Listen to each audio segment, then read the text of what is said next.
জামাতকে এদেশের ওলামায়ে কেরাম কোনো অবস্থাতেই ইসলামী দল বলবে না। জামাত ইসলামী কোন ইসলামী দল নয়, এমন কথা পৃথিবীতে কোনোদিন আজ পর্যন্ত বলতে পারে না। ইসলামের দল জায়েজ নয়, জামাত ইসলামের বক্তাদের ওয়াজ শোনাও জায়েজ নেই। জামাত ইসলামী এই দেশে নতুন ভুইভোর নয়, এদেশের কচুরি পানা নয়। পৌনে 1 শতাব্দী ধরে জামাত ইসলামী এদেশে কাজ করছে। বোমা মারার রাজনীতি জামাত ইসলামী করে না। জামাতের সাথে আমাদের দ্বন্দ্বটা এটা কোনো রাজনৈতিক দ্বন্দ্ব না, এটা হলো আমাদের আকীদাগত কিছু দ্বন্দ্ব। আমি 50 বছর কোরআনে কারীমের খেদমত করি, আর 1973 সনে জামাতের রুকন হয়েছিল।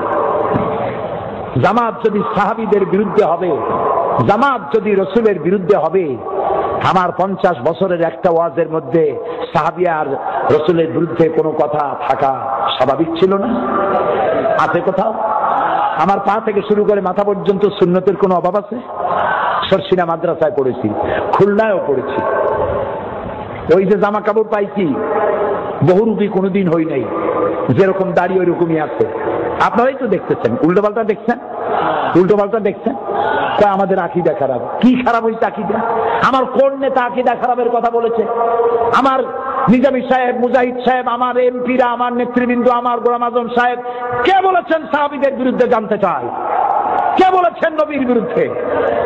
মওদুদী সাহেবের সাথে কিছু বিষয় নিয়ে আমাদের দ্বন্দ্ব হয়েছে আকাবিরদের। যারা জামাত ইসলামীকে মাওলানা মওদুদীর আন্দোলন বলে তারা বেয়াদব।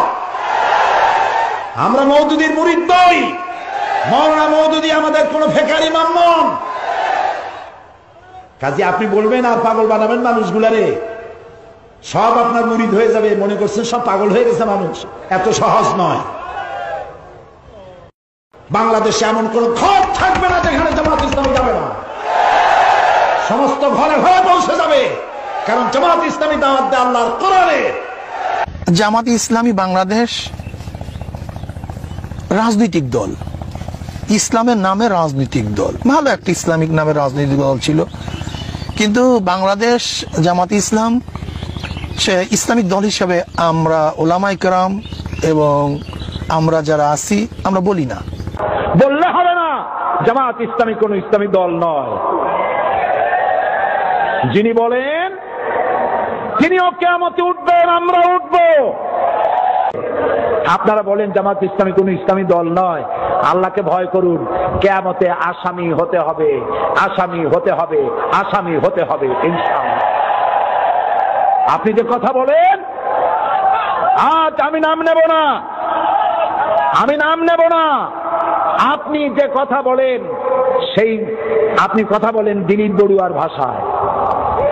আপনি হুজুর, আপনি কথা বলেন রাশেদ খান মেননের ভাষায়। আপনি কথা বলেন সাইফুদ্দিন মানিকের ভাষায়। আপনি কথা বলেন শেখ হাসিনার ভাষায়। তাই জাতি মনে করে হয় আপনি ভারতের দালাল, আর না হয় আওয়ামী লীগের বেটি। ধর্ম ব্যবসা করবেন, ধর্মের নামে ব্যবসা বাংলাদেশে চলবে না। মানুষকে ফাঁকি দিতে পারবেন না।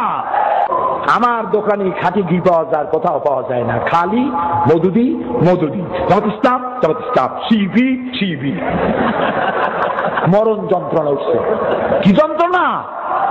মরণ যন্ত্রণা।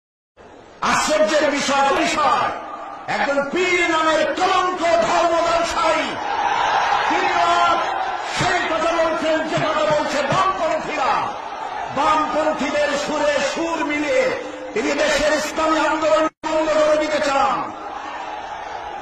জামাত ইসলামী মাওলানা মওদুদীর সাথে মতবিরোধ থাকতে পারে, কিন্তু জামাত ইসলামী কোন ইসলামী দল নয়, এমন কথা পৃথিবীতে কোনোদিন আজ পর্যন্ত বলতে পারে না।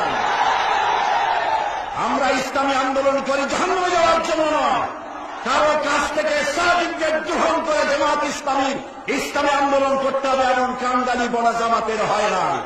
কাজে আপনি আপনার বক্তব্যের মধ্য দিয়ে আপনি ভারতের দালাল, আওয়ামী লীগের বিরোধী। 3 জিনিসের নাম শিবির। কয় জিনিসের নাম শিবির? বেয়াদব, বেআমল, উশৃঙ্খল। ইসলামী ছাত্র শিবির বাংলাদেশে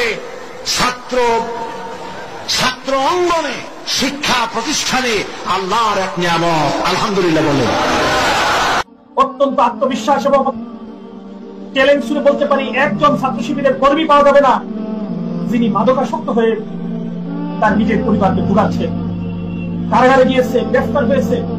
একজনকে পাওয়া যাবে না যে মাদক ব্যবসার সাথে জড়িত, একজনকে পাওয়া যাবে না যে মাদক কার্যক্রমের বিরোধিতা করার জন্য একটি কথা একটি কথা। মাদকের যে ভয়াল একজন ছাত্রকে, একজন তরুণকে, একজন মানুষকে আক্রমণ করে, তার সূত্রপাত হলো ধূমপানের মধ্যে দিয়ে। বাংলাদেশ ইসলামী ছাত্র শিবিরের শতভাগ জনশক্তি আলহামদুলিল্লাহ ধূমপান মুক্ত। ধূমপান মুক্ত এই বিশাল ছাত্র সমাজ নতুন প্রজন্মকে, তরুণ প্রজন্মকে ধূমপান মুক্ত রাখতে সহযোগিতা করে। যেখানে অন্য সংগঠনের মূল আড্ডার জায়গাগুলো ধূমপানের ধোঁয়ায় ভরপুর হয়ে ওঠে, সেখানে ছাত্র শিবিরের হাজারো সাধারণ ছাত্রের আয়োজনে, কোন আয়োজনে কখনো দেখা যায় না ধূমপানের কোন সুযোগ। আমাদের শত্রু আমাদের স্বীকার করে, শিবির করে তার মানে সে সিগারেট খায় না, শিবির করে জামাত করে সে সিগারেট খায় না। জামাত শিবিরের নামে দুনিয়ার হাজার মামলা আছে, ধর্ষণের মামলা নাই, চাঁদাবাজির মামলা নাই, ছিনতাইয়ের মামলা নাই। এবার আমাদের জানে শত্রুরা এই মামলা আমাদেরকে দিতে সাহস, লজ্জা পায়। ওরা জানে যে এই মামলা পৃথিবীর মানুষ এটা বিশ্বাস করবে না, তার মানে এটা করতে চায় না। জানে জামাত ইসলামী এই কাজ করে না, জানে ছাত্র শিবির এই কাজ করে না।